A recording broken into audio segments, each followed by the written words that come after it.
On Sunday, the 19th of April, I appeared on the K24 television show Punchline via a pre-recorded Skype interview. When I watched the show the following day, I noted that Anne Kiguta made a 9-minute lecture after my interview. It is then that I realized that there was some mischief. This is how it was planned. On Friday, April 17th, I came across a missed call from a number I did not recognize. Shortly, this was followed by a text message from Professor Mutahi Ngunyi, who introduced himself and requested me to appear on Punchline, a show hosted by Miss Anne Kiguta on K24 television. I agreed to honor the invitation, given that the show's suggested topic was topical and I thought worth my time.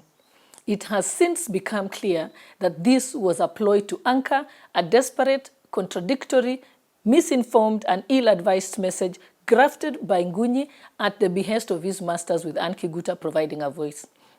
The manner in which my participation was exploited without my notice or consent in this unethical and lowly charade has constrained me to offer this rejoinder in order to clear the misunderstandings and provide the context. The authors of Kiguta's recital struggled heavily to emphasize the fact that His Excellency Uhuru Kenyatta is the president. The DP in some ways overplayed his hand and acted as a co-president instead of a deputy president and forgot that there is only one number one. I do not know who just discovered this seemingly exciting fact or who they think needs to be told, because as far as all Kenyans are concerned, Uhuru Kenyatta has been president for 8 years now. No one is more aware of this fact than the apparent target of this recital. That is the Kenyatta's deputy, Honorable William Ruto. This is the one politician who has actively supported Kenyatta's presidential ambitions at great cost over a period of 20 years, 3 elections and 1 electoral defeat. Why then would someone in their right senses go to town with this declaration as though it was breaking news?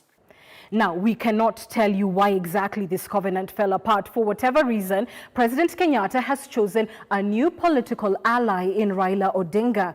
Perhaps politically, according to him, the DP could only have gotten him so far, but governing for the last term required another alliance. Or perhaps for some reason, the deputy president lost the president's confidence, maybe when he publicly undermined the handshake and the pact for political cooperation with Raila, even when the president had made a decision to work with him. The effort invested to make this superfluous point is ridiculous. Only a fool doesn't know all this. In fact, no one knows this fact better than Jubilee's 8 million members. We know it because there has been no party meeting at any level or any time this term.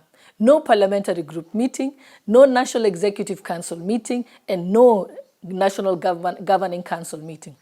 But the irrelevance of this strenuous assertion is borne out of by plain facts. When Kenyatta came together with Ruto to contest the 2013 election, they had an agreement. The agreement was for Ruto to support Kenyatta in his bid to win the presidential election, and Ruto agreed to support Kenyatta unconditionally. There was no reciprocal agreement or commitment for Kenyatta to support Ruto in the future. Afterwards, Kenyatta, without any prodding, without any pressure or coercion, proceeded to enter a covenant with Jubilee supporters before Kenyans, where he undertook to serve for a full term and thereafter support Ruto to serve a subsequent term. His emphatic and repeated declaration, in his own words, "Kumi yangu, kumi ya Ruto." Wagojee miaka 10, Uhuru amalize kazi yake, alafu wagojee miaka ingine 10, Ruto amalize kazi yake.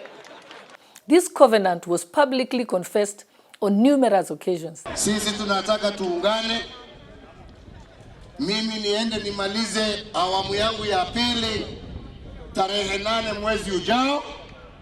Kutoka hapo tuungane, tupangie William moja, Ruto moja, sio mbili. There is no instant recorded, documented, or even merely remembered when Ruto mentioned or alluded to an arrangement of this nature. which remained purely a matter of Kenyatta's unilateral covenant. It is also was the basis of the subsequent proclamations of a 20-year Jubilee leadership and a post-2032 message. Now, in reporting these events that have followed, we have often debated why the DP has stayed where he is clearly not wanted. Why face the humiliation? Why insist that all is well when it clearly isn't? Why try to paint an image of togetherness where really there is none? How does it benefit the deputy president or those who support him? What is there to protect? The Kiguta and Gunyi script suggests that Ruto still conducts himself as though he is totally unaware that he has been shortchanged. He is aware, he is acutely aware, and so are we all. Only that he is a gentleman, and as such has refused to conform to the desires and expectations of the Kiguta masters who have labored strenuously to provoke and force him to behave in a certain way. After all that has happened, these brokers and busybodies are the ones left, announcing to the world that no minister speaks to Ruto, that the security services ignore him, and that he has been evicted from his official residence in Mombasa. They go on to say that his cabinet roles have been transferred to a minister through an executive order. The same busybodies say that even during national crisis, mourning or emergencies, meetings of the National Security Council, where he is constitutionally mandated to attend, are held without him. After flooding the media with all these attacks, ridicule and innuendo, one would have to be monumentally naive to imagine that Ruto is unaware of his betrayal. A man who has kept Kenyatta's presidential ambitions alive for 2 decades, and who, in his own right, is a phenomenally successful politician. Surely, he cannot have any difficulty interpreting these simple clues. A key justification for all this mistreatment meted to Ruto is that he started to campaign for 2022 early. Even assuming that this is a crime, what about the impunity and becoming shenanigans at the Jubilee Party? What about Kieleweke? Going forward, the Stop Ruto movement which we are going to start, there is nothing, no stopping it. So let them assemble their troops. We will assemble ours. In fact, the 2022 campaign was started by a senior party official, David Murathe, who began to roll out the Stop Ruto campaign to complement Kieleweke. This was before coalescing with ODM to build the BBI anti-Ruto campaign on a balance of probabilities. Has Ruto really sinned, or has he been sinned against? Kiguta and Gunyi suggested that Ruto ought to embrace the example of David, of Scripture. And in making our final observation, and because it is Sunday, we will even paint pictures from Scripture and consider the example of a shepherd boy named David who would ultimately become king. Now, not even David's own father thought him worthy enough of leadership, and his predecessor, King Saul, made life hell for David. But because leadership was his, David became king in spite of it, not by fighting Saul, but by trusting that what was his was his. This analogy is deeply disturbing because if it suggests that Ruto is David, who is staying where he is clearly not wanted and facing humiliation, then the authors of the script mean Kenyatta must be Saul. Now Saul was anointed to be king of Israel, but after reneging on a covenant, he fell out of God's favor. As a result, Saul devolved into a spiteful, vindictive, embittered, and blindly malevolent character who did all he could, not just to thwart David, but to murder him. It must be remembered that although David had multiple opportunities to harm Saul, he always rejected them, opting instead to patiently endure whatever Saul meted out. Why would Kiguta liken the president to this tragic biblical figure? When did President Uhuru become King Saul? Kiguta and Gunyi have insulted the president. This is simply bizarre. Kiguta and Gunyi also strongly maintain that humiliation and persecution of Ruto is similar to what President Moi underwent as Vice President to Mzee Jomo Kenyatta. Why is it necessary or important for a president to harass, humiliate, frustrate his deputy?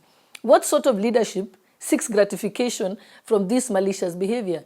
And since when did it become the standard operating procedure of government? President Kenyatta has decided against his deputy. Choose whichever reason you want for this. But what you cannot choose is that is the bottom line. Now, President Kenyatta is out of the marriage or covenant, and it appears that he is out for good. If Kiguta and Gunyi say that Kenyatta deliberately broke a covenant he unilaterally and voluntarily entered, why does he require brokers and busybodies like Murathe and Francis Atwoli to propagate the breach? Kiguta and Gunyi go on to say that whether Kenyatta's actions are right or wrong, moral or not, is irrelevant because it is all politics, and politics is a game. Uhuru Kenyatta is the president of Kenya. The caliber of a leader is measured by the extent to which their word is their bond. If Kiguta and Gunyi are suggesting Kenyatta conned Jubilee supporters that he actually should change his deputy, are they saying also that it is acceptable for the president of Kenya to be deceitful and immoral? Kenyatta and Ruto got together to rid Kenya of the politics of deceit, conmanship, fraud, and ethnic nationalism and betrayal. If, according to Kiguta, this is normal, does it mean that deceit, fraud, and betrayal are Kenyatta's governing principles? Really? What does that portend for the Jubilee Manifesto, commitments, and other covenants that he makes, including his pet project, the handshake, BBI, and his new friend Raila Odinga? The heart of Jubilee, the core of it, was not party structures and organs in a party constitution. No. What made Jubilee a force in politics was the partnership, the marriage, the cooperation of President Kenyatta and his deputy. And without the president, there is no Jubilee in real terms. The configuration of Jubilee is deliberately against individualism or disguised ethnic nationalism. This is why it transformed itself into a national party guided by set ideals and values. We are here as the Jubilee family to proclaim the meaning of our party. The party that we launch here today is an expression of our unity, our oneness, and our togetherness. The idea that the president can casually trample a party constitution he participated in writing is problematic as far as respect for the institution goes.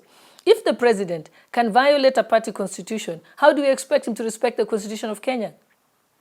Gunyi and Kiguta also told us that the president is going to form a new grand coalition with opposition leaders. You have mentioned Baba here. People can expect new formations in the future. We can move on to a bigger house, which will be bigger than Jubilee. What business, then, does a retiring president have in forming ragtag coalitions with the opposition and political brokers?